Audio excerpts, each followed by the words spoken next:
বাৰিষা কাল অহাৰ লগে লগে আমি বহুত চিন্তিত, কাৰণ এইখিনি সময়ত যেহেতু খৰাং বতৰ আছিল, পানী নাছিল, ভঙাও নাছিল, কিন্তু বাৰিষা কাল অহাৰ লগে লগে আপোনালোকে চাইছে কেনেকৈ ভাঙি আছে, আৰু পানী বেছি হোৱাৰ লগে লগে আৰু ভাঙিব। সেইকাৰণে আমি আপোনালোকৰ জৰিয়তে ঊৰ্ধ্বতন কৰ্তৃপক্ষক জনাওঁ যে ঊৰ্ধ্বতন কৰ্তৃপক্ষই যাতে এইখিনি আহি মেজাৰমেণ্ট কৰি বা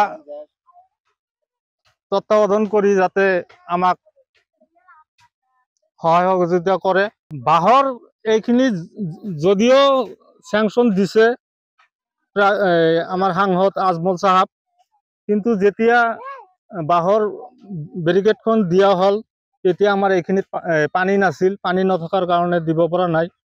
কিন্তু এতিয়া আমি যোগাযোগ কৰি আছোঁ, কিন্তু তেওঁলোকে হয়তো গুৰুত্ব দিয়া নাই আমাক, সেইকাৰণে বাঁহখিনি আনি আমাক সহায় কৰা নাই। সেইখিনি ক'বলৈ গ'লে বহুত দুখৰ কথা, কাৰণ আমি এইখিনি বয়সত 4বাৰকৈ ভিটি মাটি ভাঙছোঁ, ঘৰ ভাঙছোঁ আৰু পিছুৱাই আহিছোঁ, কিন্তু এতিয়ালৈকে আমাৰ এই চম্পাৱতী নৈখন চৰকাৰৰ ফালৰ পৰা কোনো কি কৰা নাই, বান চান চেংচন কৰা নাই।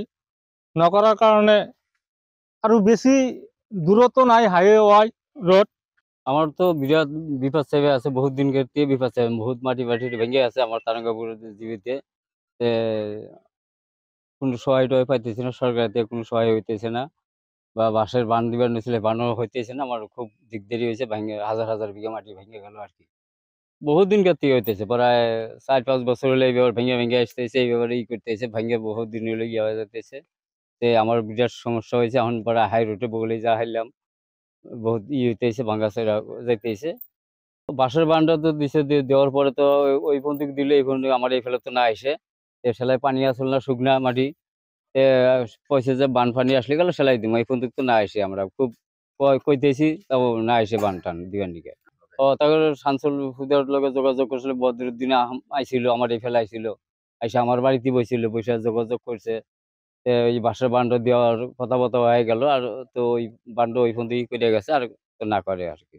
আমার সমস্যা তো যেটুকু কইছিলাম এত অত গুরুত্ব দেয় নাই আর কি।